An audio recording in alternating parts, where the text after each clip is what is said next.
요즘에 코비드가 되면서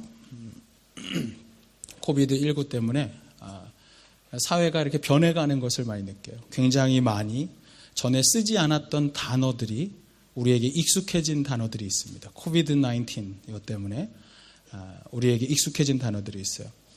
복음이 이랬으면 참 좋겠다 그런 생각을 합니다. 뭐냐 하면 여러분 전에 잘 안 쓰던 단어인데 쓰는 게 있어요. 제가 처음에 확진자 나올 때 확진자라고 안 하더라고요. 영어로는 뭐라 그래요? 포지티브라고 그러더라고요. 포지티브 혹은 음성, 네거티브. 여러분 포지티브가 굉장히 좋은 뜻인데 코비드19 때문에 포지티브가 엄청 나쁜 느낌으로 우리에게 다가오지 않습니까? 양성 반응, 포지티브. 그런가 하면 그 전에 있었던 단어인데 우리에게 새롭게 다가온 단어가 뭐냐면 팬데믹이라는 말입니다. 팬데믹은 어떤 질병이 한 곳에서 전 세계적으로 대유행을 하는 것. 그것을 가리켜서 팬데믹 현상이라고 합니다. 그런가 하면 여러분 우리가 흔하게 쓰는 말이 있어요. 아이솔레이션. 그 말을 자가격리라고 그래요. 한국 사람들은. 원래는 그냥 고독하다 혹은 따로 이렇게 떨어져 있다 이런 뜻인데 이런 단어 썼나 모르겠어요. 요즘에 많이 씁니다. 소셜 디스턴스. 사회적 거리. 많이 쓰지 않던 단어인데 코비드19 때문에 수시로 듣고 수시로 점검하는 단어입니다. 그런가 하면 없던 단어가 생겼어요. 코비드 블루. 많이 아시죠? 블루는 우울증을 이야기해요. 코비드 때문에 사회적으로 모두가 다 우울감과 그리고 무기력함을 느끼는 현상을 가리켜서 코비드 블루라고 말합니다. 그런가 하면 이런 말도 씁니다. 언택트. 컨택, 접촉하다의 반대말로 앞에다 on을 붙였어요. 비접촉, 비대면, 안 만난다는 거예요. 요즘 시대가. 언택트 시대. 이런 말 많이 씁니다. 이런 신조어들이 자꾸 나와요. 새로운 시대가 되면 그 시대에 맞는 어떤 현상을 단어로 표현합니다. 근데 재밌는 신조어도 있더라고요. 코비드19 때문에 이런 말도 쓰지만 제가 한국 사람들이 쓰는 신조어 중에 좀 재밌는 거. 확진자. 들어보셨어요? 네. 안 만나고 안 나가니까 확 살이 쪘어요. 확진자, 살이 확진자. 옆 사람한테 물어보세요. 당신은 확진자입니까? 맞는 것 같은데. 확 살이 찌니까 이런 말도 나왔어요. 집에서 확 쪄갖고 옷이 작아졌어. 그래서 밖을 안 나가. 자가격리자. 옷이 자가격리자. 이해되셨어요? 이게 진짜 못 알아듣는 사람들 이제 집에 가서 웃을 거예요, 아마. 옷이 작아져서 자가격리자. 여러분, 사람들이 집에서 TV를 많이 봅니다. 여러분, 원래 스포츠 보면 경기장에 직접 가서 거기서 관람을 합니다. 직접 봅니다. 그래서 그거를 옛날에 직관이라고 줄여서 말했어요. 근데 집에서 본다고 요즘은 이렇게 말해야 돼요. 집관. 직관이 아니라 집관. 집에서 본다고. 그러니까 확진자가 되고, 그러니까 자가격리가 되는 겁니다. 제가 왜 이런 새로운 말들을 이야기하냐면 여러분 새로운 시대가 되면서 사실은 새로운 시대라기보다는 역사가 흘러가면서 사람들의 이런 시대의 변화에 따라서 새로운 말들은 계속해서 만들어집니다. 그 얘기는 뭐냐 하면 새로운 정보가 우리의 사회 안에 굉장히 많이 만들어지고 있고 우리의 주변에 있다는 뜻입니다. 사회가 변화되고 그것에 따라서 삶이 변할수록 여러분 인포메이션, 정보가 많아져요. 그리고 그 정보 때문에 뭐가 많아지냐 하면 knowledge, 지식도 많아집니다. 근데 여러분 이런 거 몰라도 상관없어요. 왜냐하면 여러분 우리가 예전에 제가 대학 다닐 때인가 고등학교 때 기억이 안 나요. 엘빈 토플러가 쓴 제3의 물결, second, third wave라는 말이 있어요. first wave가 뭐냐면 농업혁명입니다. 그전에는 농사 짓지 않다가 사람들이 모여서 농사를 지면서부터 마을이 생기면서 변화가 일어난 거예요. 그 다음에 큰 변화가 뭐냐면 농사를 짓다가 우리가 잘 아는 제임스 와트에 의해서 엔진, 기관차가 생겼어요. 그래서 뭐가 생겼어요? 산업혁명이라는. 영국이 세계를 18세기에 주도한 이유는 산업혁명 때문입니다. 그런 산업혁명을 가리켜서 second wave, 2물결이라고 해요. third wave, 3물결이 뭐냐? 그게 바로 인터넷과 이런 정보화 시대, 정보가 사람들을 변화시킨다는 거예요. 근데 그러면서 오늘날 같은 이 시대가 되면서는 더 많은 지식이 생기고 지식과 지식이 만나면서 새로운 어떤 언어가 생기고 새로운 정보가 생깁니다. 제가 최근에 보니까 여러분 이런 변화들 때문에 한국의 위상이 엄청 올라간 거 아세요? 여러분 어디 나가서 한국 사람인 거를 자랑하고 다니세요. 제가 보니까 펜실베니아 대학에 주립되어 있는 어떤 교수는 그런 말을 해요. 앞으로 시대는 미국이 아니라 중국과 그리고 한국에 의해서 주도되는 아시안, 동아시아의 중심 시대가 될 것이다. 이런 것을 여러분 읽는 것은 지식이고 정보를 갖고 있는 것입니다. 근데 정말 안타까운 건 이거예요. 제가 얼마 전에 뉴스 기사를 보니까 중국 사람들은 이렇게 말합니다. 그렇게 많이 여러분 동아시아에서 맹주로서 오랜 역사 속에서 다스리고 지배하고 있었던, 그래서 문화가 발전했고 글자를 만들었고 황하 문명이 있었던 중국 사람들이 오늘날만큼 이렇게 지식과 정보가 많았던 시절은 없다. 모든 사람들이 이렇게 많은 배움을 가졌던 적은 없다. 그러나 지식이 많음에도 우리는 행복하지 않다. 오늘날 지식이 많고 그리고 정보는 많지만 그러나 삶은 행복하지 않아. 똑똑한 것 같은데 지혜가 없다는 얘기예요. 수많은 정보 때문에 오히려 인생을 어떻게 살아야 할지 우리는 헷갈려 합니다. 지식이 많고 그리고 정보가 많아졌지만 옳고 그름이 판단이 안 돼요. 여러분 유튜브만 듣고 있다 보면 뭐가 옳은가 몰라요. 인터넷만 서핑하고 있다 보면, 뉴스 기사를 계속 보고 있다 보면 뭐가 진짜인지 몰라요. 왜 그렇습니까? 지식은 많아졌지만 지혜가 없다는 것입니다. 성경은 말합니다. 참된 지혜가 우리의 인생에 줄어들고 있다고. 그래서 우리는 어디로 가야 할지를 모르는 인생을 살아갈 때가 있습니다.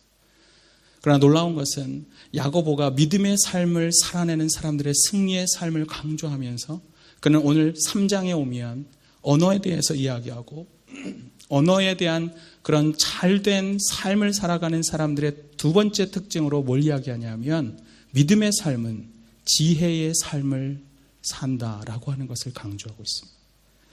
야고보는 믿음의 삶을 강조하지만 참된 지혜를 가져야 한다고 이야기해요. 여러분 성경에서 말하고 있는 믿음이 나타난 참된 지혜는 그럼 무엇일까요? 첫 번째로 참된 지혜는 이기적인 동기를 제거한 것입니다. 재밌죠? 지혜인데 오늘 여기 보면 우리의 마음의 동기를 끊임없이 묻는 말들이 나와요. 야고보는 참된 지혜를 말하기 전에 우리가 속고 있는 가짜, 리얼이 아닌 잘못된 가짜 지혜에 대해서 먼저 설명합니다. 우리 함께 14절 말씀을 같이 한번 읽어볼까요? 시작. 그러나 너희 마음속에 독한 시기와 다툼이 있으면 자랑하지 말라. 진리를 거슬러 거짓말하지 말라. 13절에 너희 중에 지혜와 총명이 있는 자가 누구냐? 그는 선행으로 말미암아 지혜의 온유함으로 그 행함을 보일지라. 다시 말하면 지혜가 있는 자는 반드시 지혜에 따른 행함이 나타난다는 것입니다. 그러면서 이렇게 말해요. 14절에 너희 마음속에 독한 시기와 다툼이 있다면, 너희가 지혜롭다고 말하는데 그 안에 시기가 있다면, 그리고 다툼이 있다면 그것은 자랑할 지혜가 못 된다는 것입니다. 여기서 시기라는 단어가 헬라어로 여러분 젤로스라고 그래요. 젤로스. Z-E-L-O-S. 이 단어에서 영어에 두 개 단어가 나왔어요. 영어에 두 개 단어. 첫 번째가 뭐예요? 발음이 잘 안 되는데 젤로스. 제가 이런 게 제일 어려워요. 내가 진짜 한국이었으면 발음에 신경 하나도 안 쓰는데. 여기 우리 청년들이 있어갖고. 젤로스에서 나온 말이 Z를 쓰는 jealous입니다. 이게 뭡니까? 열정 혹은 열심이 있는 이런 뜻이에요. 그런데 재밌는 거는 그 단어에서 앞에 Z를 J로 바꿨어요. jealous. 그럼 뭐예요? 질투하는, 시기하는. 성경에서 말하는 jealous라는 말은 이것입니다. 어떤 열심이냐? 자기에 대한 열심, 자기에 대한 사랑의 열심, 자기를 위한 열심이 지나친 나머지 다른 사람에 대해서 질투하고 시기하는 것. 그게 젤러스예요. 그게 독한 시기라는 뜻입니다. 이런 사람들은요, 자기에 대한 열심이 있어요. 내 성취에 대해서만큼은, 내가 무언가를 이루고 싶은 것에 대해서만큼은 열정을 다합니다. 그래서 그것이 지나친 나머지 어떤 일이 일어나는 줄 아세요?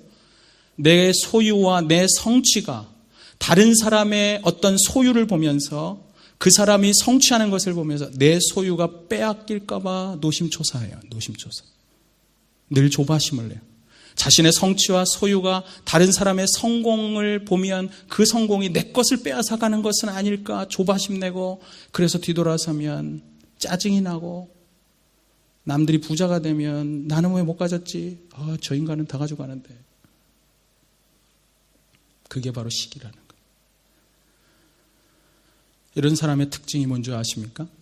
다른 사람이 잘 될 때 기꺼이 함께 기뻐하지 못하는 사람이에요. 진심으로 기뻐하지 못하는 사람. 그렇게 가깝게 지내고, 그렇게 그를 위해서 기도도 했고, 그가 정말 하나님께서 역사하셔서 그런 기도 제목대로 되어지고 성공하기를 원했음에도 불구하고 기도 응답을 들었는데, 잘 됐어. 그러고 집에 돌아가는데 이상하게 찜찜해. 진심으로 기뻐하지 않는 마음.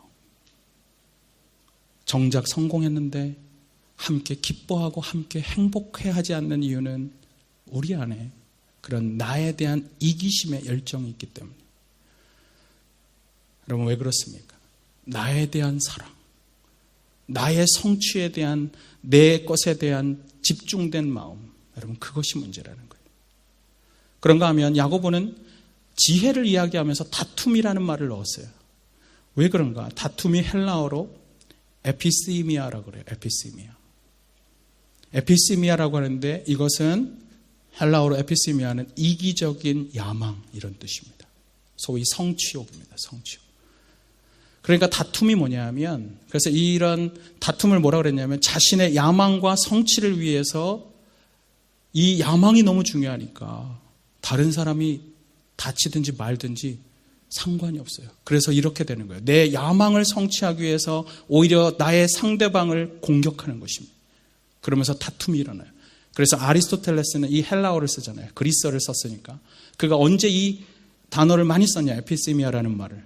정치하는 사람들한테 썼어요. 정치하는 사람들. 자기 어떤 높은 자리에 오르기 위해서, 성공하기 위해서라면 기꺼이 야당을 치고 밟고, 엊그제까지 동지였지만 두들겨 패고 잡아뜨리고, 그게 정치잖아요. 그게. 아리스토텔레스는 그때 그 단어를 썼어요. 에피시미아.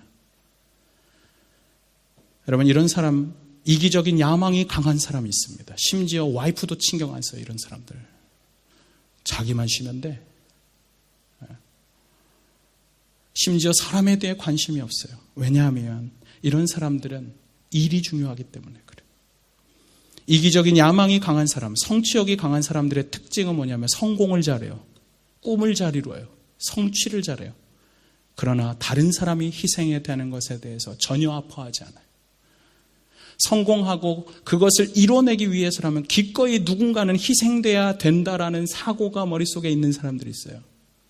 이런 사람이 가장이면 여러분, 가족들은 다 죽습니다. 이런 사람들이 리더면, 팀인장이면 그 팀에 있는 모든 팀 동료들은 다 총 맞고 죽습니다. 전우의 시체를 넘고 넘어. 다 죽이고 혼자가. 옆 사람한테 물어보세요. 당신이니까. 물어보라고, 옆 사람한테. 다 죽이고 혼자 가는 사람이냐고 한번 물어보세요.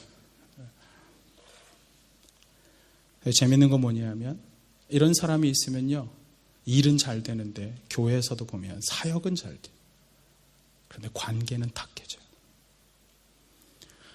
이 땅에서 살아가면서 참 많은 걸 이루는 것 같은데 관계가 무너지는 사람들이 있어요. 끊임없이 관계에서 어려움이 있고, 그 이유는 이것입니다. 다툼이 있기 때문에 그래요. 마음에서부터 나의 성취가 중요했기 때문에 다른 사람들을 무시하고 관계에 대해서 결코 중요시하지 않아서 다툼을 아주 쉬운 것으로 이렇게. 그래서 야고보는 그것을 가리켜서 이것을 다툼이라는 말을 썼어요. 이기적인 야망이 다툼을 만든 것입니다. 교회에서 여러분 열심히 하는 거 좋아요. 그러나 그 열심이 무엇에 대한 열심일까요? 오늘 야고보는 말하는 것입니다. 자기에 대한 열심, 자기 성취에 대한 열심인 사람들. 여러분, 찬양하지만 자기 뽐내고 싶은 열심인 사람이 있을 수 있어요. 여러분, 목회하지만 목회자가 자기에 대한 열심이 있는 사람들이 있어요. 성공하고 싶은 사람. 어느 날 개척을 해서 끊임없이 노력해서 교회가 몇천 명씩 성장했지만, 그러나 그분과 함께하면 알 수 없는 야망이 느껴져요. 교회에서 섬기고 하나님의 복음을 섬기는 자라면 그 안에 무엇이 있어야 됩니까? 하나님의 영광이 마음의 동기가 있어요. 그러나 그것이 사라져버린 사람들이 있어요. 왜 그렇습니까? 마음의 동기에 하나님이 없기 때문이에요. 우리의 섬김의 자리에 하나님이 동기가 아닌 경우가 있기 때문에 오히려 그곳에는 하나님도 없고 이웃도 없고 사람들과의 관계의 중요성이 전혀 없이 자기 자신만 지배하고 있기 때문에 그런 사람들의 섬김의 자리나 그런 사람들의 직장이나 그런 사람의 가정에는 끊임없는 깨어짐이 일어나고 있다는 사실이. 그래서 야고보는 이런 지도력과 이런 지혜를 가리켜서 그것은 가짜 지혜, 다시 말하면 지혜가 아니라고 말해요. 그렇다면 이런 가짜 지혜, 거짓 지혜는 어디서부터 왔을까요? 오늘 성경은 이렇게 이야기합니다. 15절입니다. 우리 15절 같이 한번 읽어볼까요? 시작. 이러한 지혜는 위로부터 내려온 것이 아니요 땅의 것이요 정욕의 것이요 귀신의 것이니. 어디서부터 왔어요? 위에서 온 게 아니라 아래로부터, 땅에서부터 왔어요. 정욕의 것이에요. 내 욕심이라는 거예요. 여러분, 이렇게 땅에 있는 지식에 끌려가고 내 욕심에 끌려가니까 이기심이 있죠. 근데 이 마음이 결국 뭐냐? 오늘 야고보는 최종적으로 이렇게 이야기합니다. 그것은 귀신의 것, 마귀의 것이라고 이야기해요. 여러분, 성경은 마귀를 가리켜서 공중의 권세 잡은 자라고 말했어요. 다시 말하면 오늘 이날 세상에 많은 혼란스러움을 가져오는 자가 바로 마귀라고 말해요. 그런데 여러분, 성경에 마귀가 되는 사건, 사탄이 되는 사건을 기술하는 곳이 있습니다. 처음에 그들은 하나님을 섬기는 하나님의 종이었습니다. 그러나 그들이 어떻게 마귀가 됐는가, 어떻게 사탄이 됐는가, 이사야서 14장에 나옵니다. 이사야서 14장 12절에 보면 너 아침의 아들 계명성이요. 여기서 계명성이 여기 나나주에 보면 새벽별이라고 그러는데 밝게 빛나는 새벽별. 그러나 그것이 바로 사탄을 말하는 것입니다. 계명성이 사탄이에요. 너 아침의 아들 계명성이요. 어찌 그리 하늘에서 떨어졌는가. 사탄이 천국에서부터 떨어졌습니다. 하나님께 쫓겨서. 그래서 세상에 왔습니다. 그리고 이렇게 다시 부릅니다. 사탄에 대해서. 너 열국을 엎은 자요. 그래서 세상을 혼란스럽게 하는 너요. 그러면서 이렇게 말해요. 어찌 그리 땅에 찍혔는가. 결국 세상에 쫓겼고 땅에 찍혔고, 그리고 이사야서 14장을 계속 읽으면 결국 그들은 지옥에 갈 것을 말해요. 그러나 지옥에 가는 것은 예수님께서 세컨드 커밍, 재림하시는 순간이에요. 그래서 그때까지는 세상을 혼란스럽게 하고 자기가 지옥에 갈 것이지만 함께 지옥에 가자고 사람들을 미혹하고 그들을 우는 사자처럼 끌고 가는 것입니다. 그런데 어떻게 그런 일이 일어났는가? 왜 하늘에서 섬기던 그들이 땅에 쫓겨났고 왜 사탄이 됐는가? 마귀가 된 이유 13절에 설명합니다. 잘 보세요. 이렇게 써 있어요. 네가 네 마음에 이르기를 내가 하늘에 올라가 하나님의 뭇별 위에 내 자리를 높이리라. 내가 북극 지폐의 산 위에 앉으리라. 우리 성경에는 없지만 영어 성경이나 원어에 이렇게 써 있어요. 내가 가장 높은 구름 위에 올라가 지극히 높은 이와 같이 내가 되리라. 지금 뭐 강조해요? 이렇게 크게 소리가 나. 네가 너에게 이르기를 나는 하늘의 높은 곳에 올라가리라. 내가 하나님보다 더 높은 자리에 올라갈 거야. 여러분, 마귀가 처음에는 하나님을 섬기던 하나님의 종이었어요. 그러나 여러분, 섬기다 그가 피조물인 것을 망각하고 자신의 마음에 대한, 자기에 대한 열정이 넘친 나머지 어떻게 돼요? 나를 만드신 하나님보다 내가 높아지리라. 그때부터 쫓겨난 거예요. 그래서 그 분노의 마음으로 그들이 세상에서 처음 찾아간 곳이 어디냐? 그것이 바로 에덴인 것입니다. 하나님이 사랑하는 하나님의 형상을 따라 만든 존재들을 그는 미혹하기 위해 그곳에 간 거예요. 그리고 죄가 시작된 거예요. 여러분, 이 말이 무엇을 이야기하나요? 하나님을 섬기던 사람이 자기에 집중하고 자기 성취에 집중하고 자기 야망에 집중한 나머지 그들의 마음에서 하나님을 쫓아내는 순간 그는 얼마든지 마귀적인 삶을 살 수가 있다는 것입니다. 여러분, 시기와 다툼이 있는, 제가 가끔 이렇게, 저는 사극을 좋아해요. 역사 드라마. 거기 보면 손 다 이간질해. 한국 역사 드라마를 가만히 보면 다 그런 것만 나와요. 괴롭히고 이간질하고. 그것에 많은 이유가 뭔지 아세요? 겉보기에는 참 똑똑한 것 같아요. 간교하고. 그러나 그 마음에 이기심이 있어요. 그 마음에 하나님이 없는 자는 자기중심적이 되는 것입니다. 여러분, 거짓된 지혜는 어디서 오느냐? 하나님을 떠난 자리, 그 마음에서부터 오는 거예요. 내 마음에 하나님이 없는 사람은 더 이상 이웃을 담을 수가 없습니다. 내 마음에 하나님이 지배하지 않는 사람은 더 이상 가족도 담을 수가 없어요. 오직 자기밖에 없는 거예요. 이것을 가리켜서 야고보는 잘못된 지혜, 거짓된 지혜라고 말하는 것입니다. 그렇다면 성경이 말하는 참된 지혜는 무엇입니까? 그것은 두 번째로, 참된 지혜는 인간관계를 세우는 지혜입니다. 여러분, 내가 어떤 지혜롭다고 생각하고 아이디어를 냈고 내가 그것에 따라서 행동을 했는데 그것이 정말 땅에 속한 것인지 아니면 하늘에 속한 것인지 그것을 분별하는 지침이 뭘까요? 그 사람이 하는 행동을 보면서 저가 정말 지혜로운가를 분별하는 지침이 있어요. 그것은 뭐냐 하면 그 지혜로운 행동과 말과 결단을 했을 때의 결과가 인간관계에서 사람을 살리느냐, 인간관계를 온전케 하느냐, 아니면 관계를 깨뜨리냐를 보면 그것이 분별이 된다는 사실입니다. 여러분, 마귀라고 하는 말의 헬라어 단어가 뭐예요? 제가 여러분 설교 때 말씀드렸어요. 이제 외울게 될 거예요, 아마. 디아블로. 제가 말씀드렸죠? 게임에도 있다고? 디아블로. 디아가 뭐예요? between, 누구누구와 나와 사이. 블로우가 영어로 borrow, 던진다는 뜻이. 사람과 사람 사이에 마귀가 던져져서 들어와서 이 관계를 깨뜨리고 이간질시키고 시기하게 만들고 질투하게 만들면서 모든 관계를 무너뜨리는 것. 그것이 마귀가 하는 것입니다. 여러분, 우리가 마귀의 역사를 극복하지 않으면 부부가 갈라집니다. 같이 사는 것 같지만 같이 사는 게 아니에요. 부모 자식이 등을 지고 그리고 목사와 성도가 서로에 대해 반목하는 일이 일어나는 것입니다. 그것은 마귀가 하는 것입니다. 여러분, 일터에서 노사가 갈등하기 시작해요. 왜 그렇습니까? 인간관계가 왜 깨집니까? 바로 그곳이 사탄이 일하는 영적 전쟁터라는 것을 잊고 사는 그리스도인들의 삶의 문제인 것입니다. 그래서 16절에 보면 그 잘못된 지혜의 결과를 이렇게 말합니다. 시기와 다툼이 있는 곳에 뭐가 있다? 혼란과 모든 악한 일이 있다는 것입니다. 그러나 땅에서 난 지혜가 아니라 하늘로부터 온 지혜가 있다면 그곳에는 어떤 결과들이 있을까요? 그 결과를 17절부터 야고보는 설명합니다. 우리 함께 17절을 같이 한번 읽어볼까요? 17절 시작. 오직 위로부터 난 지혜는 첫째 성결하고 다음에 화평하고 관용하고 양순하며 긍휼과 선한 열매가 가득하고 편견과 거짓이 없나니. 18절. 화평하게 하는 자들은 화평으로 심어 의의 열매를 거두니라. 이들의 관계 속에는 의의 열매가 있어요. 열매를 거두는 삶.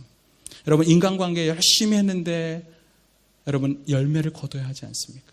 오늘 성경은 이렇게 말해요. 참된 지혜가 있으면 당신의 인간관계 속에는 good fruits, 선한 열매가 있든지 아니면 당신의 그런 노력 가운데 관계 속에서 justice, 의의 열매가 있다고.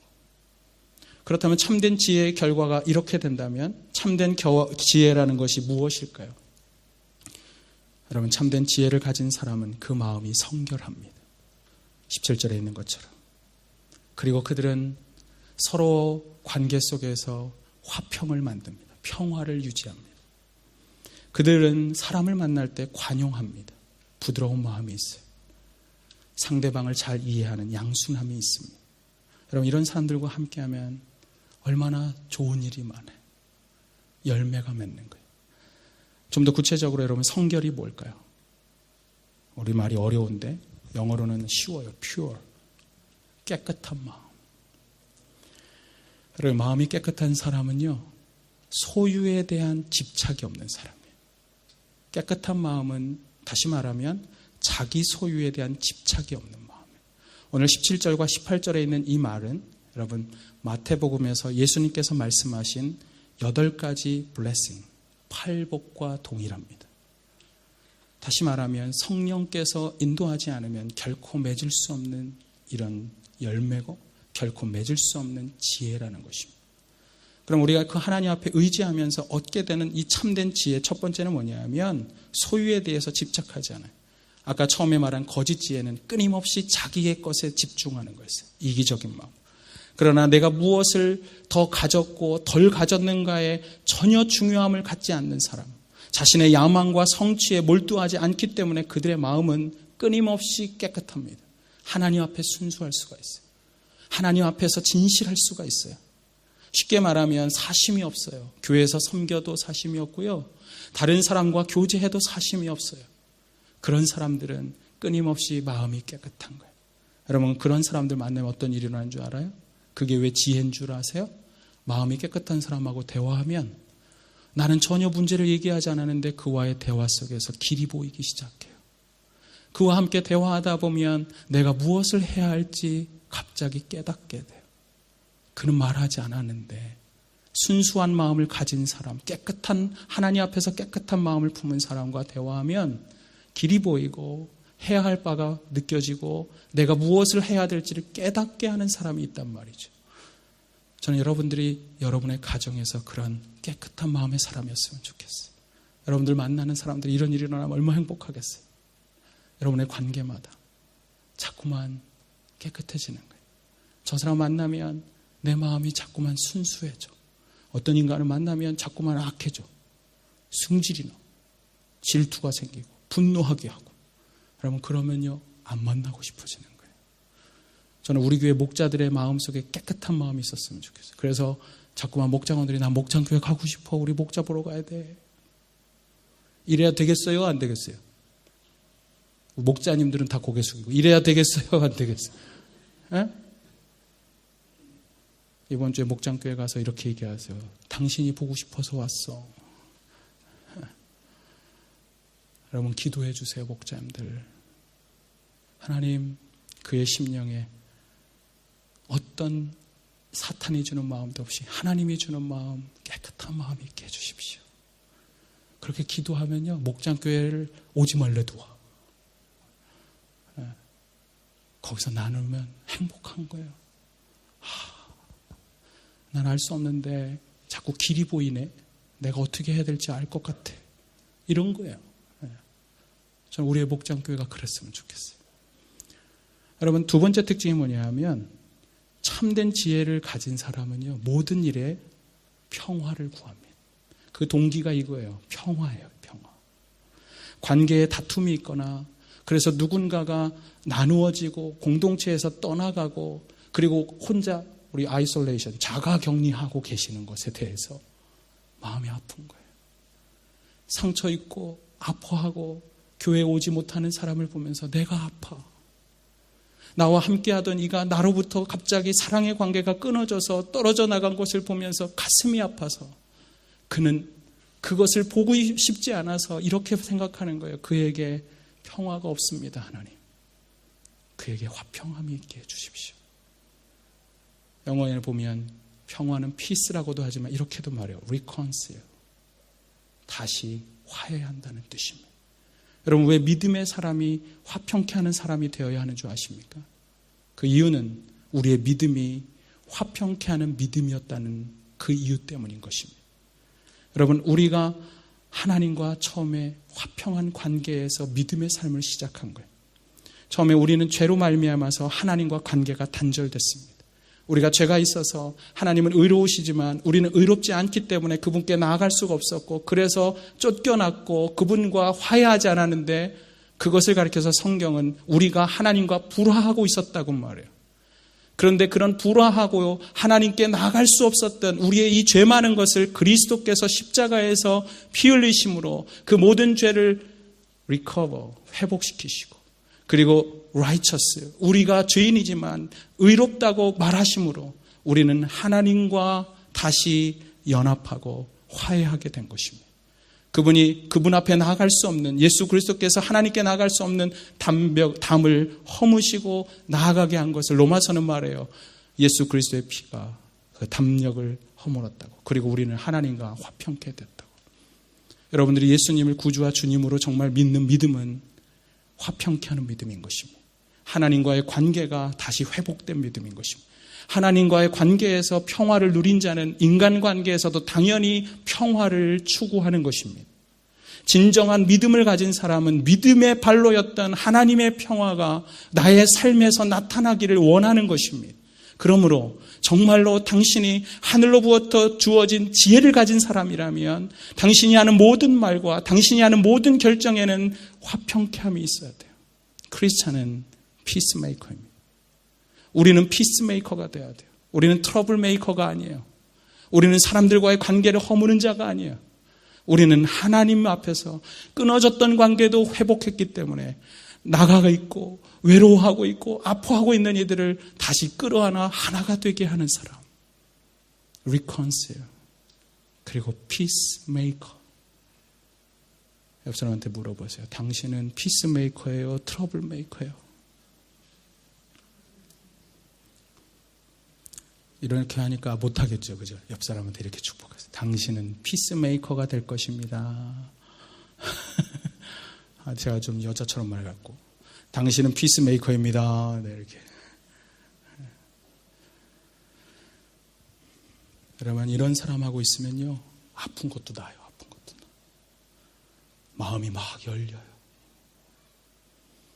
그래서 이런 참된 지혜의 결과 세 번째가 뭐냐면 그것이 관용이에요. 관용이란 말이 참 어려운데 원어의 의미는 이것입니다. 다른 사람의 사정을 깊이 헤아리는 마음.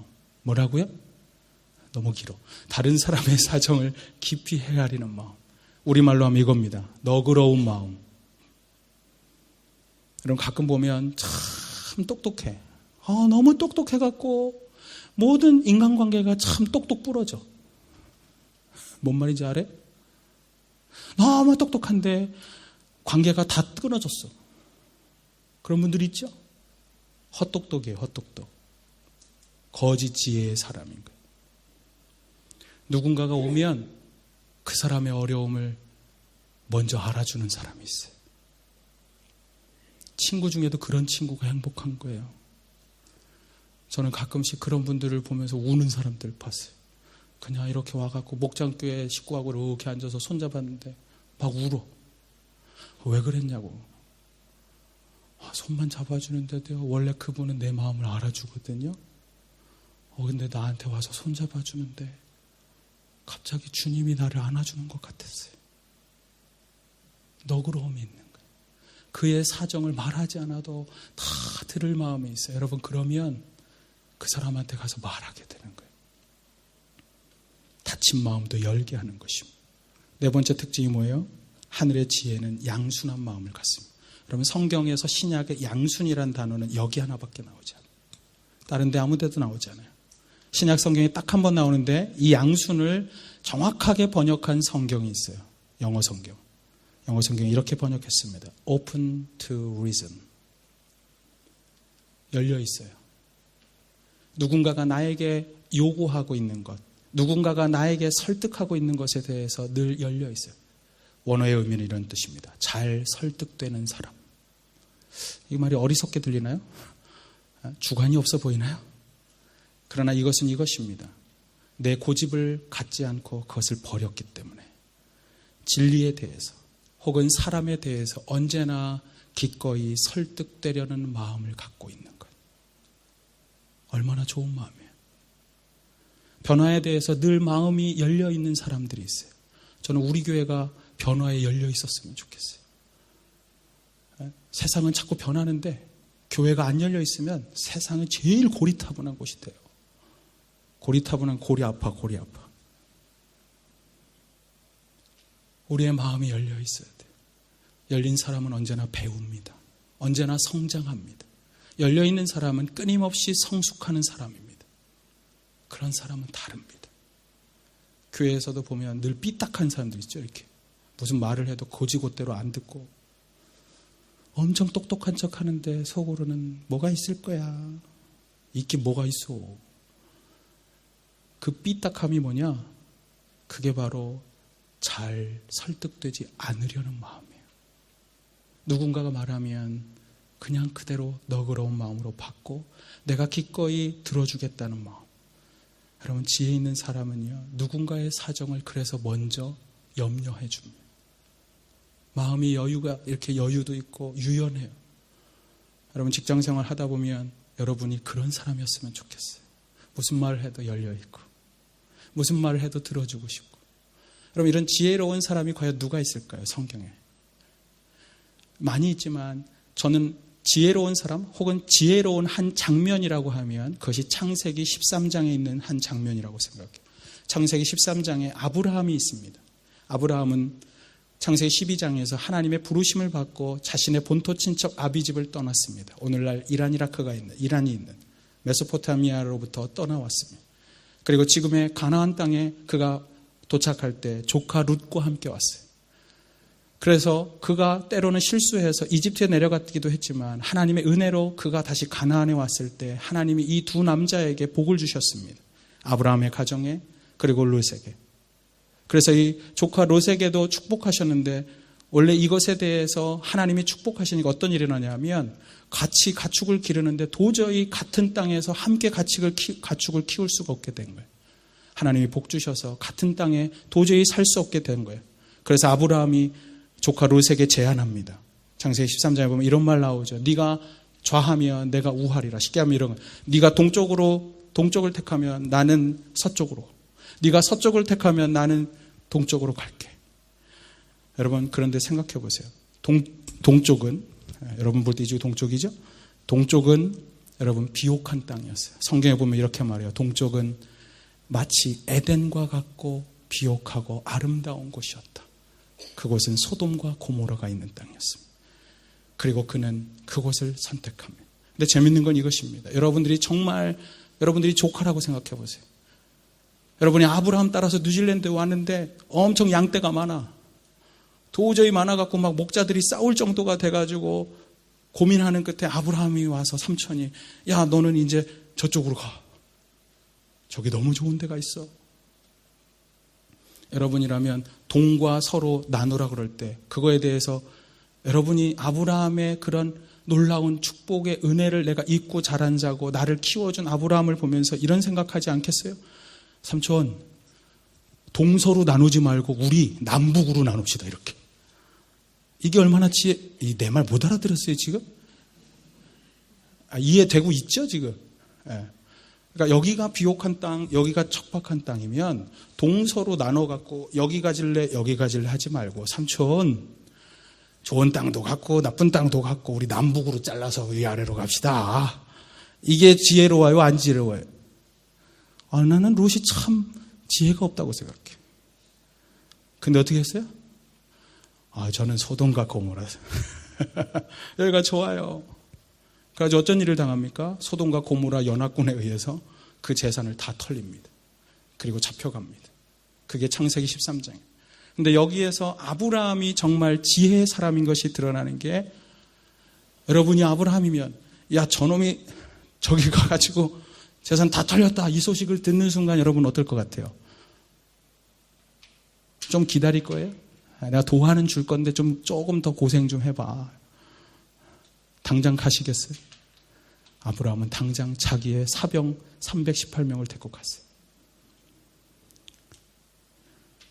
그가 롯이 자기로부터 떠나갔지만 그가 좋은 곳을 차지했지만 그곳에서 어려움을 겪고 있는 것을 보면서 그의 마음에는 양순한 마음이 있었습니다. 그 마음 사정을 깊이 헤아려 잘 설득되는 마음이 있었어요.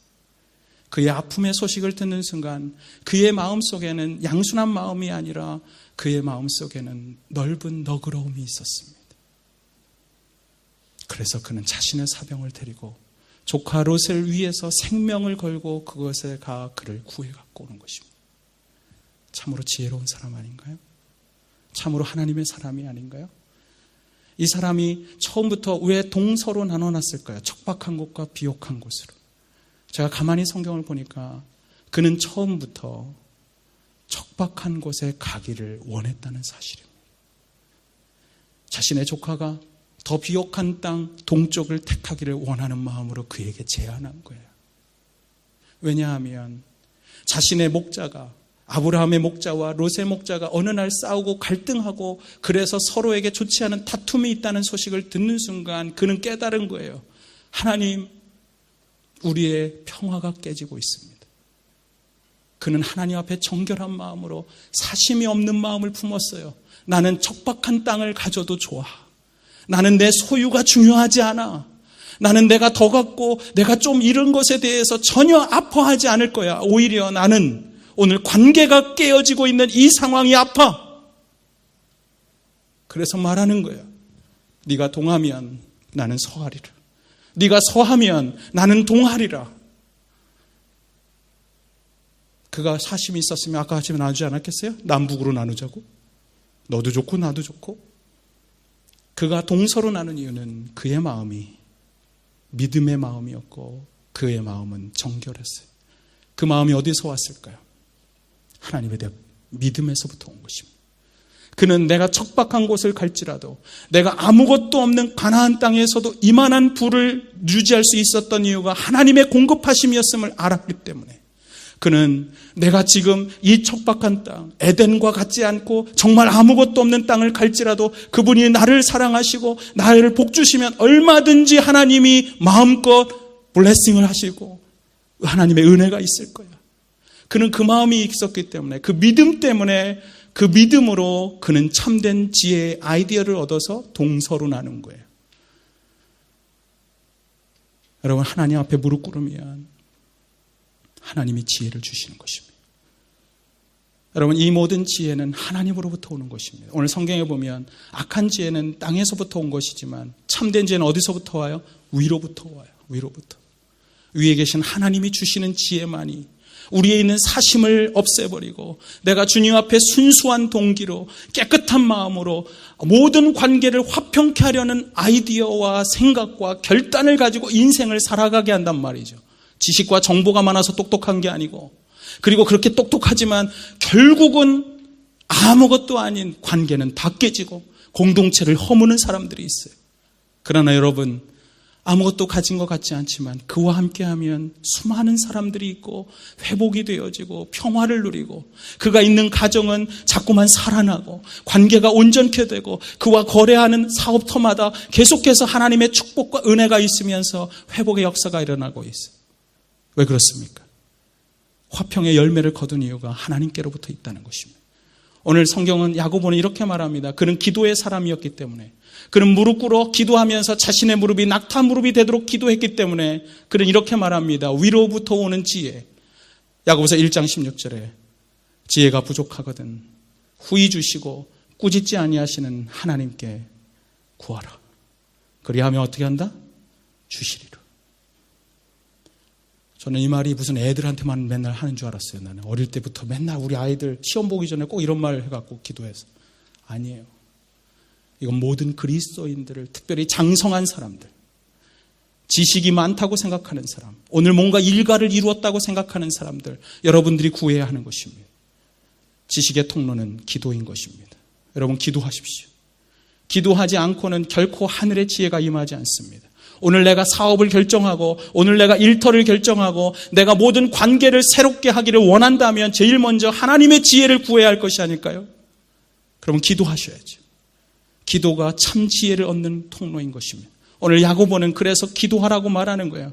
후히 주시고 꾸짖지 아니하시고 그리고 우리에게 끊임없이 주기를 원하는 그분, 기도하면 반드시 주시는 그분. 누가복음에 보면 예수님은 이렇게 말씀하셨습니다. 주시되 후히 주시고 흔들고 채워서 너에게 안겨주리라. 저는 여러분들에게 이런 지혜가 그냥 받을 수 없어서 안겨서 받아야 되는, 와, 이런 사람하고 살면 얼마나 행복해. 저는 여러분의 가장에게 이런 지혜가 있게 되길 바랍니다. 아멘한 사람에게만 임할 것입니다. 여러분의 일터의 리더들에게 이런 하늘의 지혜가 있으면 좋겠어요. 그것을 위해 기도하십시오. 여러분의 배우자들이 기도하셔야 돼요. 일터를 나가는 내 사랑하는 가족을 위해서, 가장을 위해서, 자식들을 위해서. 하나님, 다른 거 다 필요 없습니다. 지식이 아무리 많아도 헛똑똑인 경우가 얼마나 많은지 몰라요. 그들에게 하늘의 지혜를 주십시오.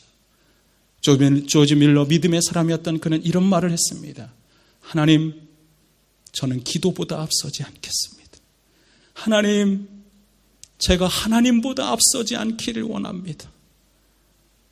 그래서 그는 5만 번 기도하고 하늘의 지혜로 그가 했던 모든 일들은 다 응답받을 수가 있었어요. 우리 이 시간 같이 기도하겠습니다. 기도할 텐데, 하나님, 우리 기도했으면 좋겠어요. 하나님, 내가 기도보다 앞서지 않겠습니다. 결국은 하늘로부터 주어져야 하는데 저는 자꾸 내 욕심으로부터 주어진 지혜, 저는 저 마귀가 조종하는 이 세상의 가치관에 의해서 자꾸만 지혜를 갖고 있다고 생각했어요. 하나님, 그러지 않고 싶어요. 그리고 이 시간 이렇게 기도하면 좋겠어요. 하나님, 그래요. 내게 지혜를 좀 주십시오. 저는 부족합니다. 마음이 순수하지 않습니다. 평화를 갖고 있지 않아요. 늘 깨트리려고 해요. 하나님, 이기적이에요. 나에 대한 사랑이 너무 많아요. 하나님, 이 모든 것을 예수 그리스도의 보혈로 다 제하여 주시고, 그리고 제발 하늘의 지혜로 살게 해 주십시오. 우리 이 시간 그런 삶을 살고 그런 지혜의 삶을 살기를 원하는 마음으로 함께 기도합니다.